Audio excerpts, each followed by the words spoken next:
so that we've got all of our updates included.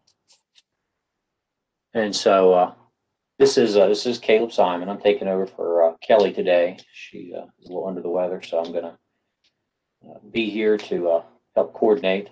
So if things come apart, completely my fault. I think what we'll do is we're going to start off with our usual updates, which will start with NASCASP. I think Andrea had a list for us, so I'll let you go right ahead. Sure. Thanks, Caleb. Thank you. Good afternoon, everybody. I have some updates. I'll start by welcoming Jonathan Ballou from Helena, Montana. He is the new NASCASP WAP program manager. And if it's, I don't know, Caleb, if it's possible to unmute him when I'm done with my updates, I would let him do an introduction. But Sure.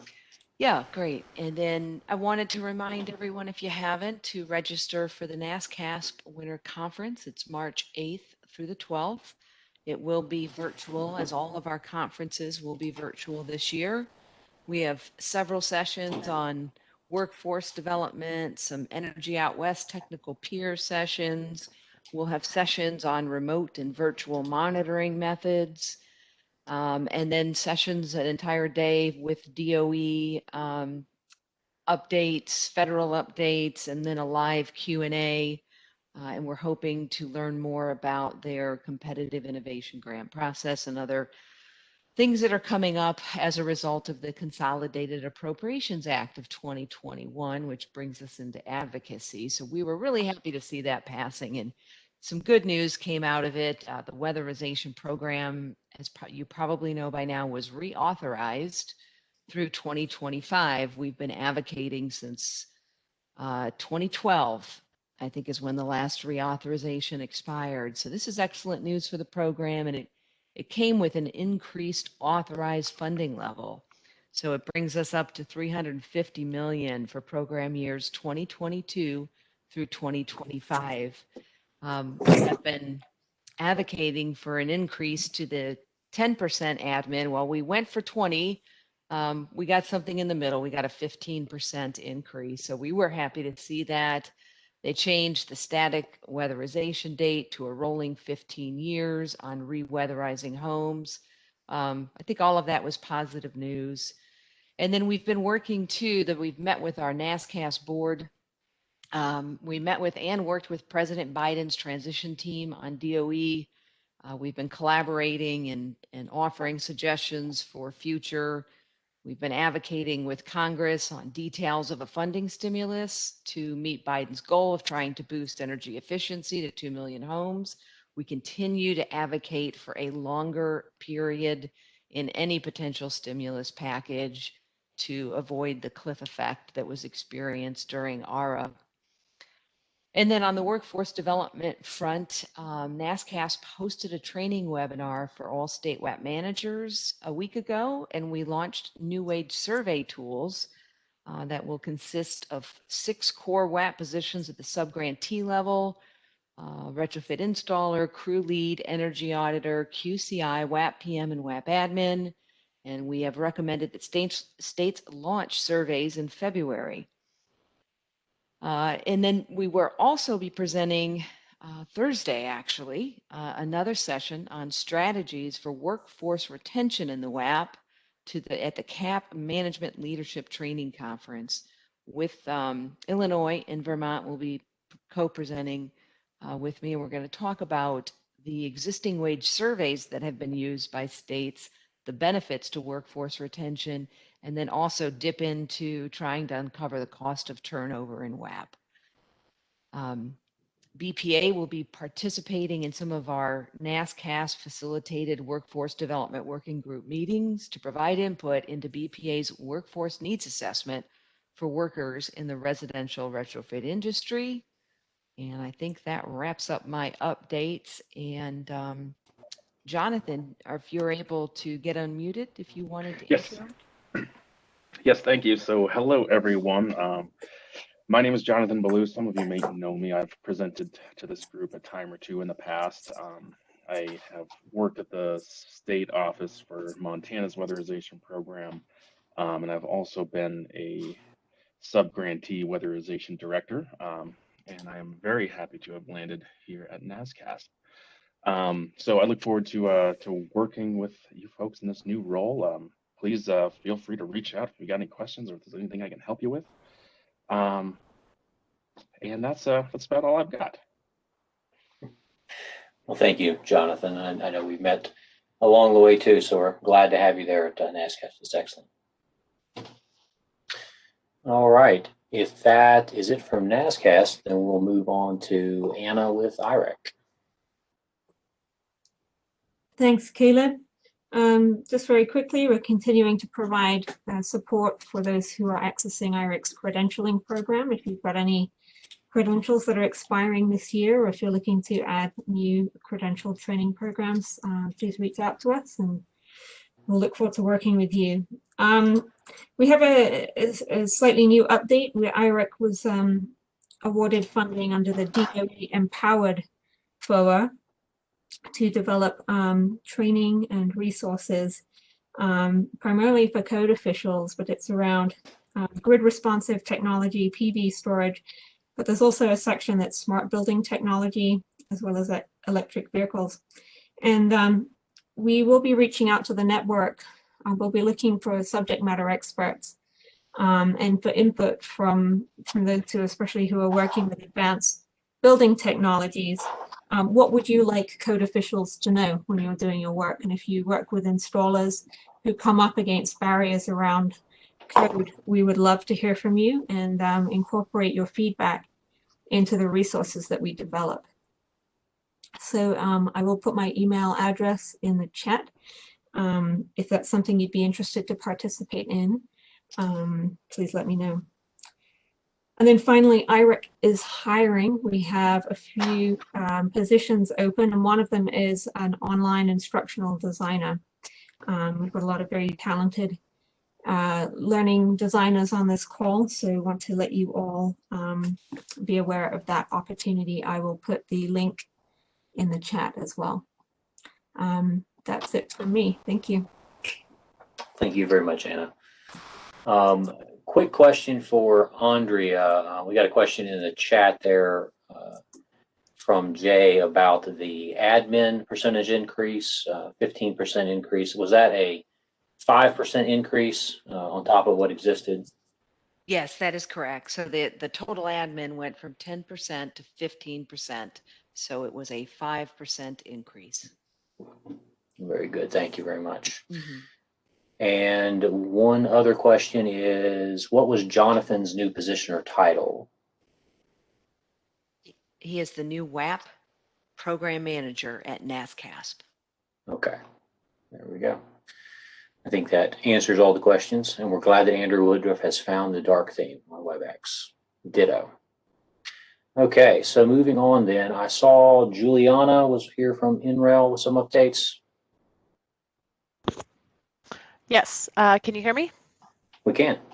Great. Okay, so I just have two main updates for this group today for NREL. The first is a little bit of a save the date. We'll send out more information about this later, but the dates for kind of an annual or a virtual conference for weatherization training providers is going to be hosted July 13th, 15th, and 20th.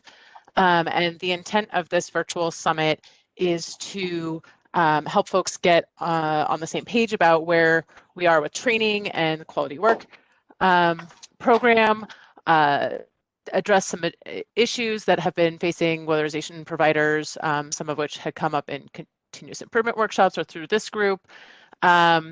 And then also to provide a training opportunity around the updates to Weatherization Assistant and how to help grantees deal with those changes. So more details about that agenda will be coming up, but it will be 3 separate days, July 13th, 15th, and 20th in the summer.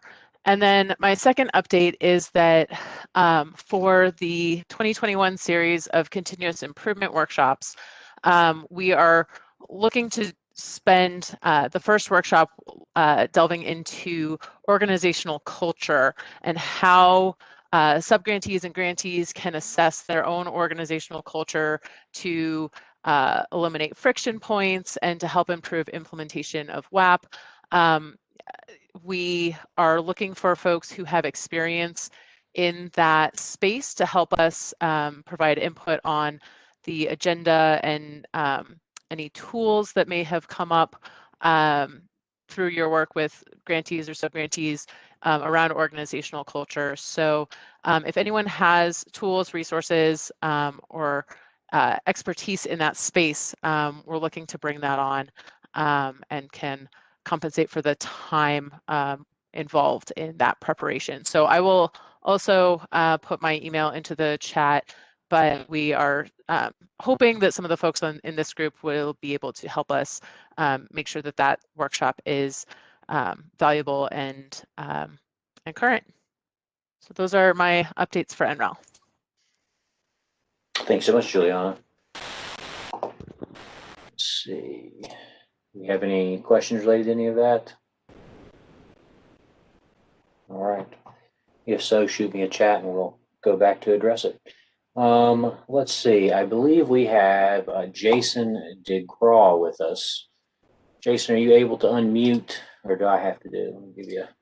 Can you hear me? Yeah, there we go. So I would just give you a quick background, and Jason can fill in the gaps here. Jason is a newly joined the Ornell team, Oak Ridge team, and he is has a PhD in mechanical engineering from Pennsylvania State, and has been working with Oak Ridge since 2019. And he's kind of assuming the role that Mark Turnus left. And so he's going to be a very, very busy man over the next few months for sure. So I'll just turn it over to you for a minute, Jason, so you can add anything else to that you want.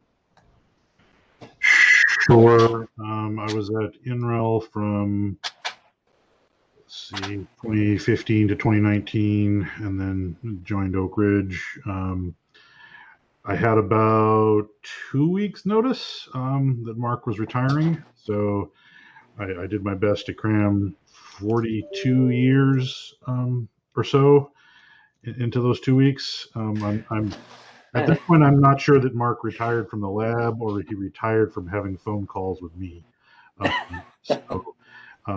Yeah, it's been, drinking from a fire hose a bit, but we have a good team here, and I'm confident that we'll continue to contribute to what everybody's doing. But yeah, I will also put my email in the chat. If anybody has any questions or anything, please do feel free to reach out. I've talked to a few of you already, but we'll probably be talking to all of you going forward. So thanks a lot. Thanks so much, Jason. I'm surprised they don't have engineered something yet where they can just plug Mark into weatherization assistant. And just shocked that Ornell hasn't gotten with that yet. I think that Mark might object to that, actually. So I'm sure. Well, thank you so much. Also, I know Bill Ekman has joined your guys' team, correct? Yes, and we do have a position opening. It'll take me too long to find the requisition, but we do have a position opening that includes some weatherization related duties. So we are actively hiring in this space too. Excellent. It was a pleasure to work with both you and Bill thus far on this project. So we appreciate having you guys on board, and we'll continue to reach out as time goes. And if you happen to come up with any job board notices or anything, and you want to forward them on to the Trainers Consortium, then folks would be able to reach out to you on that. And if you want to just send it, email it to me, then I can post it, because I'm not sure you can actually post it in the chat message or not. There's a little bit of chatter about the reweatherization date, as well as whether the other federal program monies that is included in the Reauthorization Act. There is a WAP memo, which we'll point out here in a minute, that answers some of that. And I'm sure that there may be some ongoing conversations at the federal level about exactly what the reauthorization date is going to look like in terms of funding. So stay tuned for that. Caleb, this is Yep. Juliana. If I could add on to that. Sure. Another thing I should mention is that as a result of the legislative updates and funding updates, NREL is going to be hosting a series of listening sessions, likely to be in early March, for how to use some of the increased funding for innovation purposes, as well as to answer questions about some of the changes that might have or that are going into place. So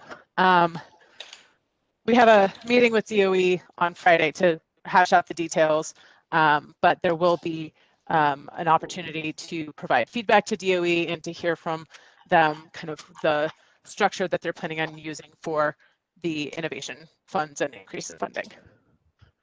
Gotcha. Excellent. Thank you so much. That's a big help. And if you're looking for Jason DeGraw's contact information, I dropped it into the chat for everyone. So if you need to reach out to him. Let's see. Who's next? I think that just leaves me with a few updates for DOE. And really, I guess the most pressing items are just the fact that there has been a number of guidance pieces issued since our last meeting in December. And most of those are kind of standard, just, hey, you can use your training funds for NASCAS conference, the NCAP management leadership training conference, et cetera. So all fairly standard stuff. Also 21-2, which is the grantee allocations for 2021, have been also released. The one that may be of the most interest to folks here on this call is WAP Memo 74, which outlines the Weatherization Assistance Suite of Tools update. You're going to want to take a close look at that as a training center, as a grantee, to ensure that if you're using the Weatherization Assistant tools, you understand the timeline that DOE has set for transitioning from your existing version, which is 8.9 for most folks, over to version 10, which is the web-based version. So would recommend you look at that closely, and then as a grantee or a training center, reach out to your DOE contact if you have questions about that. But I think that is a highlight for folks to look at. Also, the Weatherization Memo 75, which covers the reauthorization impacts on state plan submissions. So if you're a grantee and you're in the midst of your submissions, if you're an April 1st grantee especially, you definitely need to look at that and make sure that you're on board and have any questions resolved in that area. So that's kind of the what I've got from DOE, just reminders on those. So that's WAP Memo 75 and WAP Memo 74 that we recommend that you download, take a look at, make sure you understand it. Let's see. I think there was also one quick note I got from, I believe it was MyTech. Ray, are you with us? Ray Judy? Yes, I am. Okay, I saw that you guys had a job opening. Did you want to fill in any gaps on that or add anything to the conversation? We have a couple of instructor positions open at this time. One for what we refer to as a technical instructor, and then one for an HVAC instructor. So, if anyone's interested in those, we are still looking at candidates for those. All right, thank you. Let's see. I think that's everything off of my list. If Kelly or anybody has something else that we need to address, send me a chat. Otherwise, I think we're good to move on to the main event, which is going to be Lynn and Michelle with BPI providing us some updates and then also a presentation related to the remote exam protocols, if I remember correctly. And so, Michelle, I'm going to make you the presenter. So you should now be able to accept the little ball and. Okay.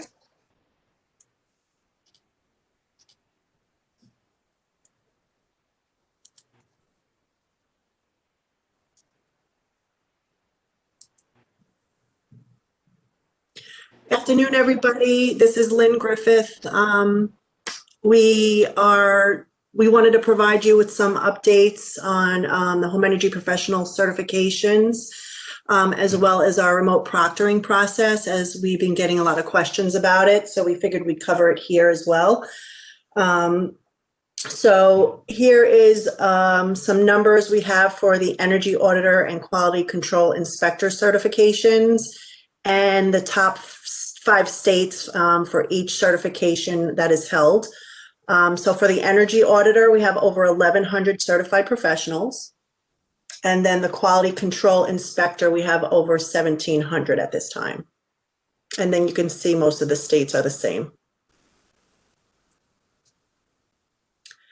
Due to COVID, the home energy professional certifications that have been coming due this past year, we've now extended it even longer. So everybody's expiration date will now be September 30th, 2021.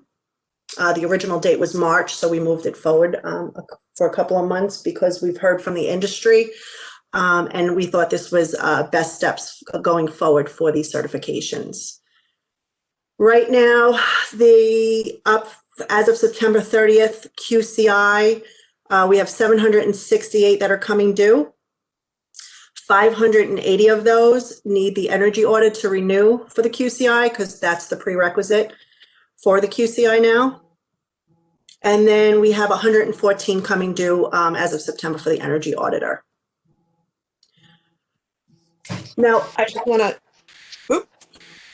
wanted to pop in about the energy auditor. Make sure when you go to renew, you are going to need to fill out an application because the prerequisites change from the prior scheme to this scheme. So make sure that you are filling out that application. That doesn't allow you to bypass anything. It's just making sure that you have all the prerequisites. Okay. Before Just a quick, let me just Sure. real quick. Can everybody see the presentation that Michelle's posting? I've got at least one person said they're not seeing it, but I'm seeing it. I'm seeing it as well. Okay. If anybody is having problems seeing it, shoot me a text or something. It's like most folks are good, so might be a technical issue. You're good. Thanks. Before COVID-19 was introduced to the world, BPI was piloting a remote proctoring process for about a year. So we were able to iron out all of the bugs, and we were successfully proctoring remote exams at that time. So we were able to roll it out pretty seamlessly once COVID did hit. We had to obviously educate the proctors a little bit on technical stuff, that type of thing. But right now it's really been pretty successful. So we're pretty happy with that. This screen I thought was kind of helpful because when we talk about the remote proctoring process, the online and the field are pretty similar. It's a 1-to-1 ratio for both right now. The reason for that, because I know that's been an issue for some of the BPI test centers, is the testing of the 1-to-1 on the online exam. Right now we're using software called Zoom, which I'm sure you're all familiar with. And we do that because Zoom provides security for the exams at this time.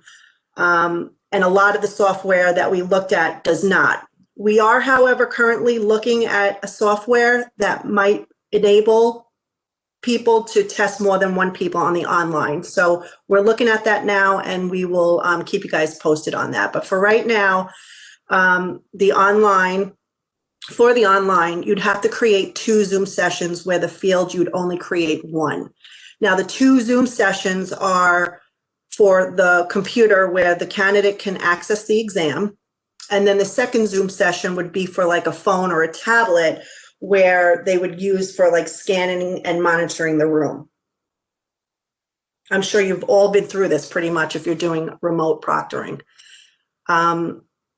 So just the process, in short, basically the proctor creates and provides the Zoom sessions to the candidate. The test session is created in the BPI testing system. Candidate will log into the first Zoom session via laptop or computer just so they can have access to the exam. And then the proctor will then help guide the candidate in setting up their phone or tablet so that mainly to ensure that the candidate is not opening any additional windows, looking up answers, or ensuring that no one else is in the room, or if they need to scan the room anytime during the exam, they can do that with that second video feed.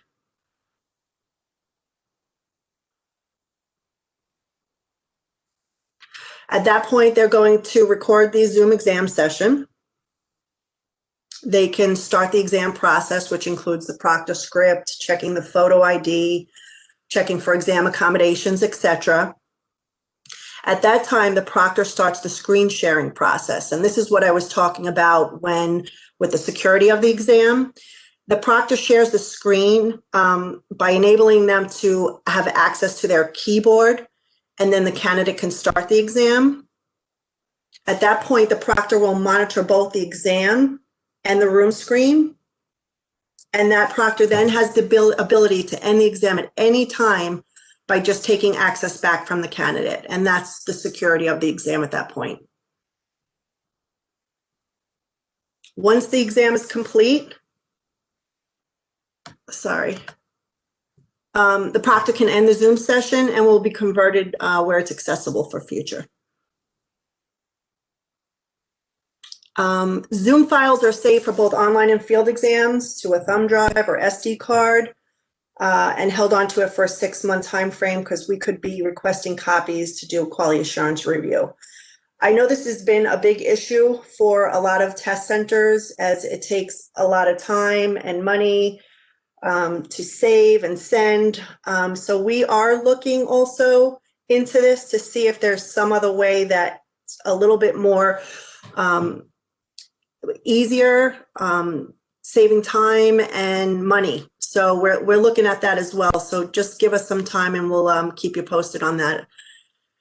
As you all know, BPI reviews these videos and we will provide feedback to proctors if there are any issues that come about on those reviews or any best practices that we may have come up with, technical or any other issues that may arise during the remote exam session.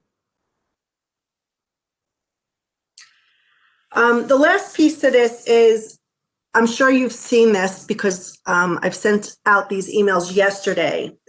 We have about 800 certified individuals that are coming due as of September 30th. Most of these are certified professionals. They're employed by the Weatherization Assistance Program. So a lot of these grantees and subgrantees have access to their T and TA dollars. And we're trying to find out for renewal. So we're trying to find out from our BPI test centers if this is something that they would want to participate in where they would prepay for their exams, meaning they would schedule the exams now and then they could take the exams at a later date, being that we've already given them the extension. Not sure what the process is going to be at this point, or if we're even going to move forward with it, or even if, I don't even know if you'll need us for this, but it's just an option that was brought to our attention. So we're just trying to get some feedback from all of you. So if you could reply back to that email and provide any kind of feedback, that would be so great. I think that's it. Yeah, so if you have any questions, feel free to reach out to me. There's my email address and I can put it in the chat as well. Or if anybody has questions now, I'll be more than happy to try to answer them.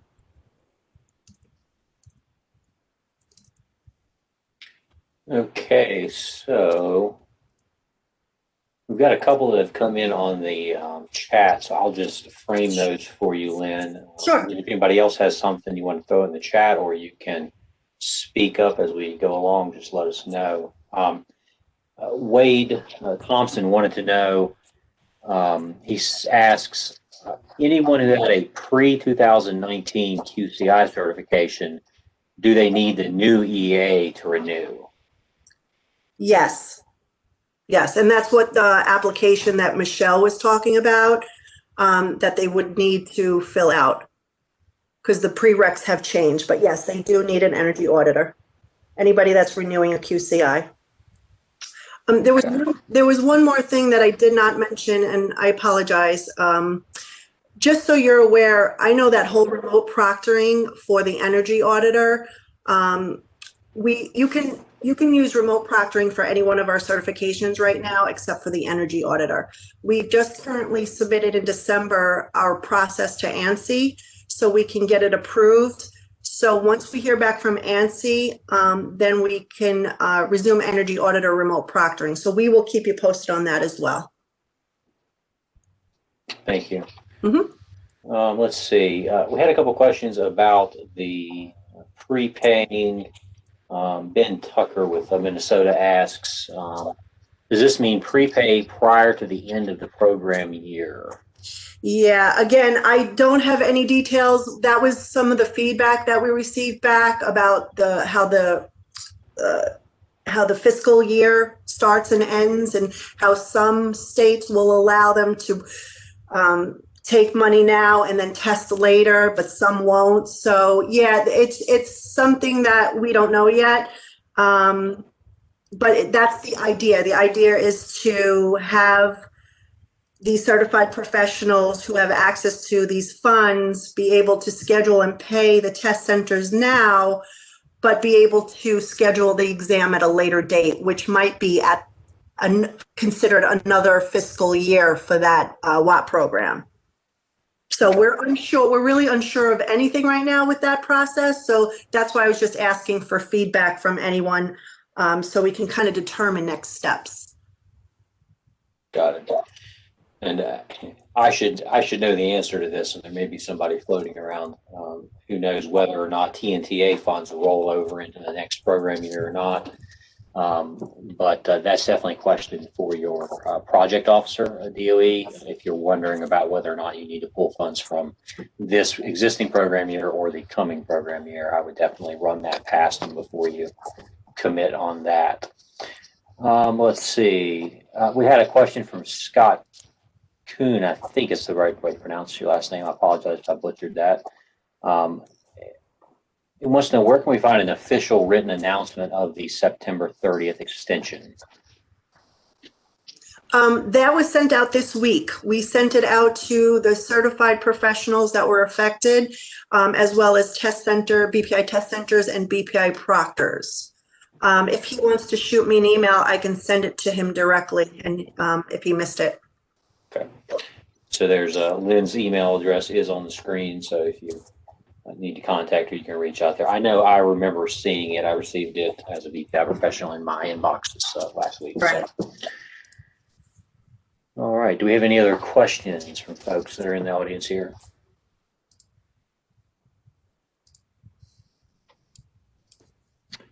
Let's see.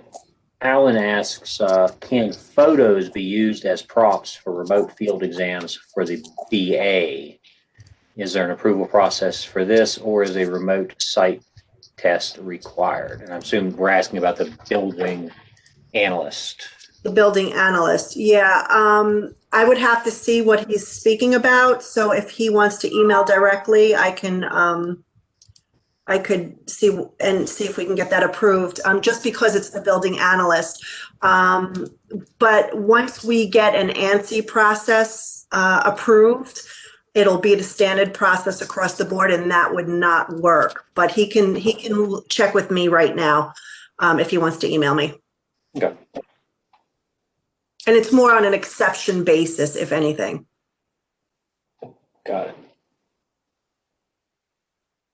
All right. Do we have any other questions or concerns about this remote proctoring or any feedback from anyone who has, have some of this already been piloted, Lynn?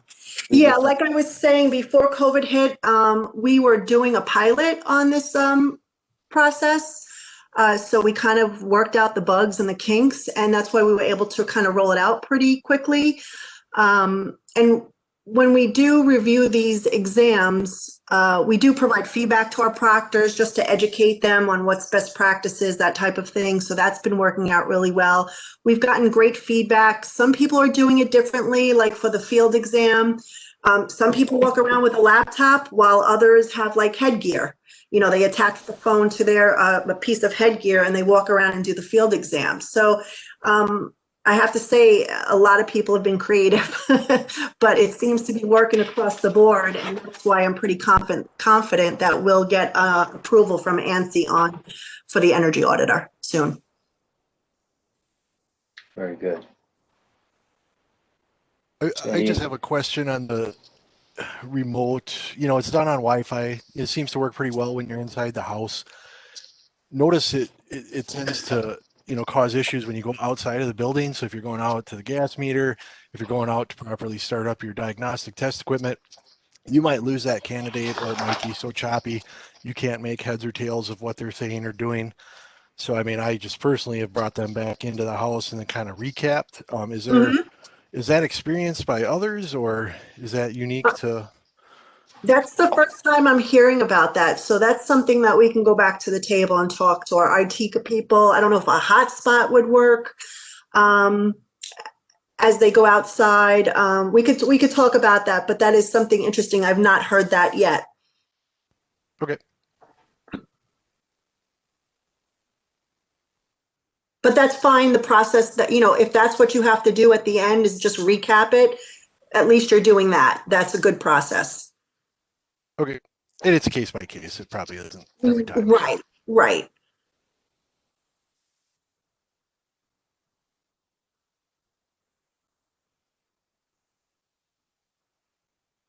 Well, I just want to thank everybody for their patience and their understanding. I'm sure we're all trying to figure everything out.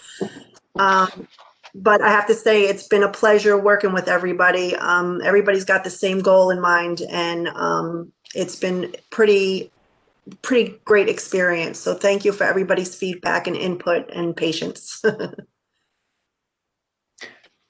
Well, thank you, Lynn. We appreciate you and Michelle coming to kind of fill in some gaps for those of us who haven't been able to participate in that yet. So Sure. And we also, for that remote process, I don't know, we sent it out to everybody, but it could have been missed. We do have me and Michelle made this beautiful step-by-step on how to do the remote proctoring for the online with pictures and everything. So if you did not get that, please feel free to reach out and we'll send that out to you. It's kind of a bit of a cheat sheet.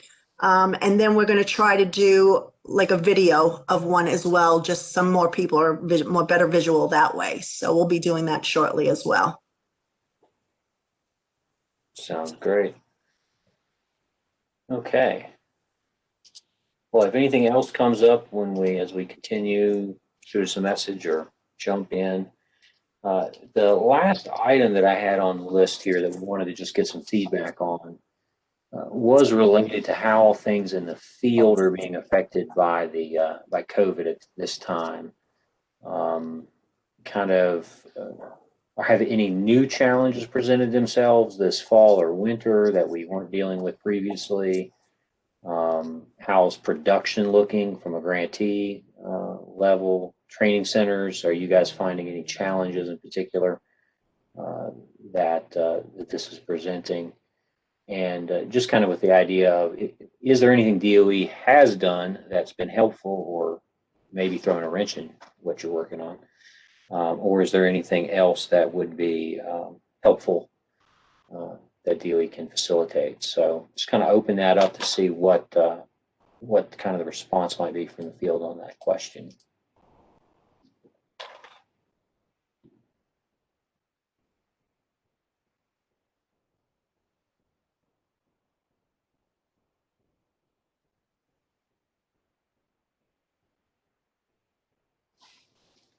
So everything is 100% smooth?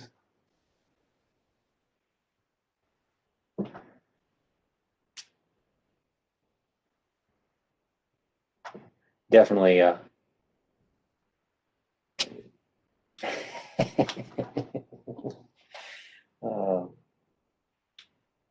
definitely seems like ACPU is going to be an issue for a lot of grantees.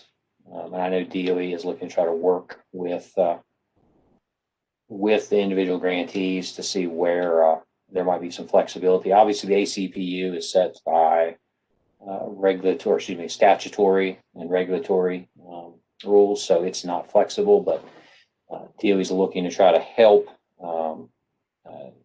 you to determine where things might be able to be rolled over or shifted around. So if you're still struggling with your ACPU and you haven't had a heart-to-heart with your PO, that's where you should start. Let's see, just looking through my notes. Somebody loves me, that's great. It's nice to feel loved, especially in the midst of all this isolation. Question is, have there been any COVID transmission horror stories from the field or in training? And Ben, let me see if I can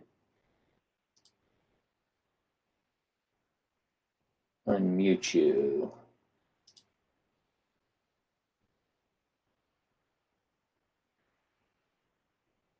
Got to find you, hold on.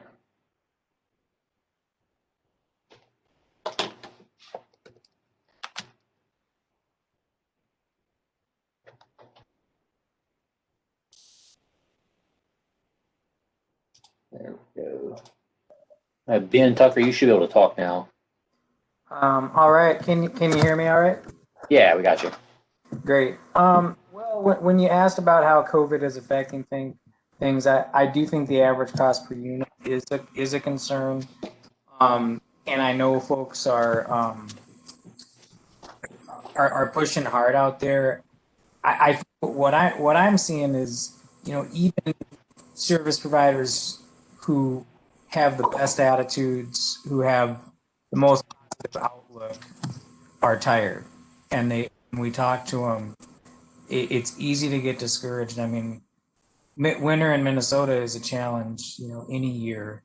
But when you have, all of a sudden one of your technical staff has to quarantine for 2 weeks, or you miss a couple inspections because, maybe someone in a house has COVID, or there's just so many more variables. I think it feels like people are trying to swim upstream with weights tied around their ankles, and it gets hard. And then people are aware of the potential of increased funding, and I think the sense I get from service providers is we're barely making it now, just in terms of capacity, in terms of staffing, in terms of just keeping energy levels. And again, that's coming from the people who normally are your go-getters and have a very positive attitude. So I guess I would just say it's our sense here at the state in Minnesota is that it is difficult for the service providers right now, and you can't really understate that. And they are trying, and they're pushing, and they're working hard, but it feels like sometimes they're getting further behind the harder they work. And that's a real challenge. So, not to be too dire, but it is not it's tough sledding right now. Yeah, I think that's all I'd say. Thanks for the feedback. I noted Kristen Willman mentioned that I think it was, that in Indiana is offering some mental health training for their weatherization network. Would you care to say anything further about that? Yeah, can you hear me? Yeah. Yeah, we're offering 2 days, and it's a 3-hour session, so it's short enough for people to feel like they have the time to take off. They'll be paid for it. They'll earn continuing education credits. We require CEUs in Indiana. And it's just really some coping skills and how to recognize mental health struggles that you might not be able to identify really as mental health. You might just look at it as, oh, I'm really tired and I'm drained, but in fact, it's, a mental health struggle. And then also how to recognize it in, any warning signs or concern signs that you might see in your coworkers or your clients. Yeah, so we're offering that. We put that out there to our weatherization network to see if they felt like that would be beneficial. And we had an overwhelming support from the program managers and some other people in weatherization that we should do it. So hopefully that'll kind of give everybody a little extra gumph and confidence and feel better attitude to get through this kind of last bit of this crazy pandemic stuff. Thanks for that. Yeah, I think that's probably a piece that's missing in a lot of programs now. We're certainly seeing that not just within the network, but just within our own personal lives. I think if there's any of us that doesn't either deal with depression or know somebody dealing with it, or anxiety about all of this, then maybe you just aren't paying attention. So some good points there. Thank you. It's just a nice acknowledgement that people are stressed. We all know we're stressed, but to have it acknowledged, from the training center and the grantee level, I think is important to, the people who have the boots to the ground. Absolutely. Thanks so much. Let me see. I'm just reading through the notes here. See if anybody has some more folks feel the same about the ACPU.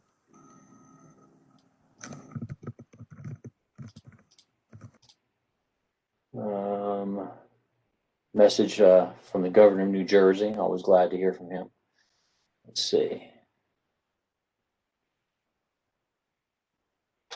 Someone was asking about DOE approving more indoor air quality testing and guidance for new HVAC add-ons. Jay, you want to expound on that briefly? Just fill in the gaps there. I'm not quite sure what you're looking for. Yeah. So essentially that, I would love to see, I know there's a lot of different ways that we can test indoor air quality, and whether it be some sort of monitor or if it be some sort of testing kit. And I'd love to, also see if we could get some guidance or maybe some approval for other sorts of HVAC add-ons. Obviously we do high MERV filters, but there's a whole lot of stuff out there that some of it works, some of it does not work. But I'm just thinking that this would be an ideal time to use some of those things. And it's not, obviously, they're not only for COVID, they would extend beyond that for any, a whole host of different types of indoor air quality issues, but probably more specifically for particulate and by extension, maybe some VOC stuff. Got it. Okay. That's it. That's all I got. Well, I got something else. I also do we want to hear it? Yeah. Also, maybe just some actual pre-made customer education tools for local agencies. I know that that's not the way that I know weatherization doesn't work with DOE talking directly to agencies. But some of this stuff gets filtered at the state level, and then there's places like, I don't know, I think most states, right, have like a larger city in it. Not everybody's the same as Illinois, where we've got Chicago and the rest of the state. It's a big difference, but oftentimes, states are a little bit overwhelmed with trying to come up with a communique that's the same for all, infographics, demographics, and stuff like that. So I said infographics on purpose, by the way. I was trying to be funny. Laugh at you, kid. That's it. Thanks. Yeah, just a low giggle. That's good. I'll take that. Okay. That's all I've got. That's all I've got to give these days. But no, I think that's a good, actually a good point that Jay has. If anybody has access to any client education materials on COVID, Not not at all saying looking at anything politically, but there's certainly a lot of misinformation about what's going on out there. And so if anybody has been able to provide clients with some reasoned client education on COVID that is working, that would be really helpful to the network. So if you've got anything like that coming up or that you're working on that you want to share, that'd be awesome. I'm going to just unmute the whole group real quick, just in case I have accidentally muted you and you can't unmute, but you've been wanting to say something. So I'm going to unmute you, everybody. So if there's something you want to say, throw it in there now. We don't have this year's contract. The 2021 contract is still in the draft. So if First Energy draft noted NWE, we haven't even seen it yet that I know. So we've got some extra conference calls going on. So, well, we are at the 5 minutes to the end mark. Let me see if we have any other comments in the list here. Someone asked, following up on the mental health training, is that online or something that can be shared, similar to what Santa Fe did with their COVID training? And that was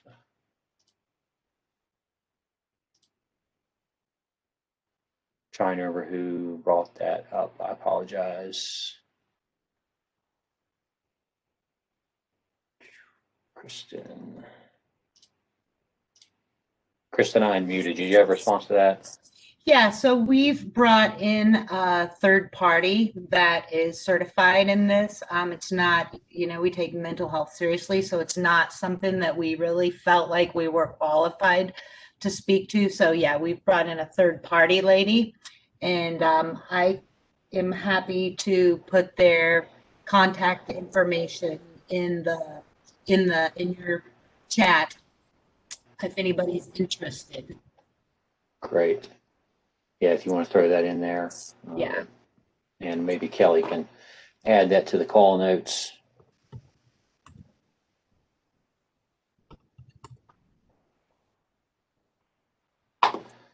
And let's see. It seems like Minnesota, they're from Ben as well, mentioned that they might be having problems finding contractors right now. So anybody else running into that?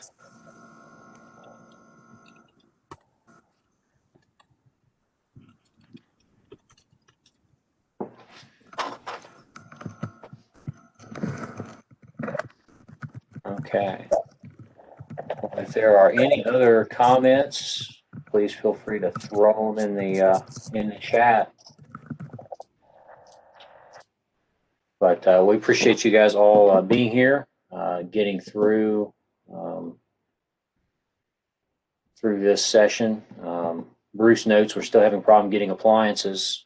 That is definitely on the list. And DOE would love to do something about that, but I don't see any light in the tunnel on that one.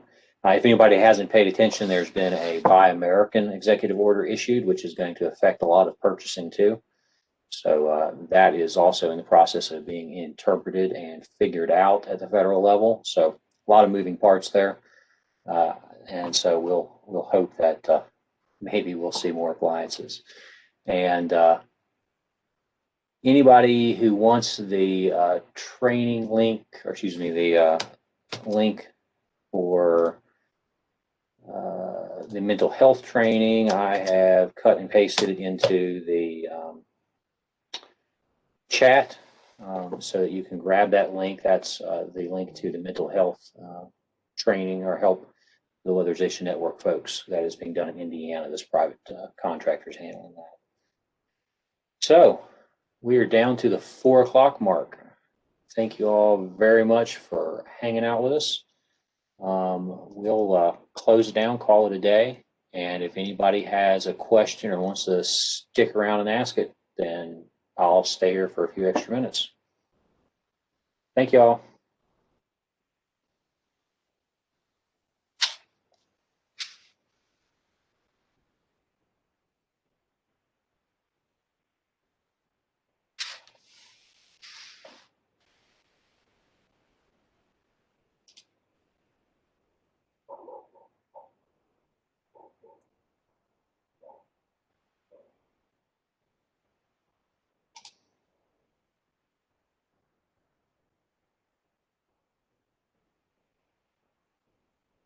Let me see. Coming for you, Jay. There we go. Hey, what's happening, man? I'll tell you what, it's been an interesting time. Yeah. Which time?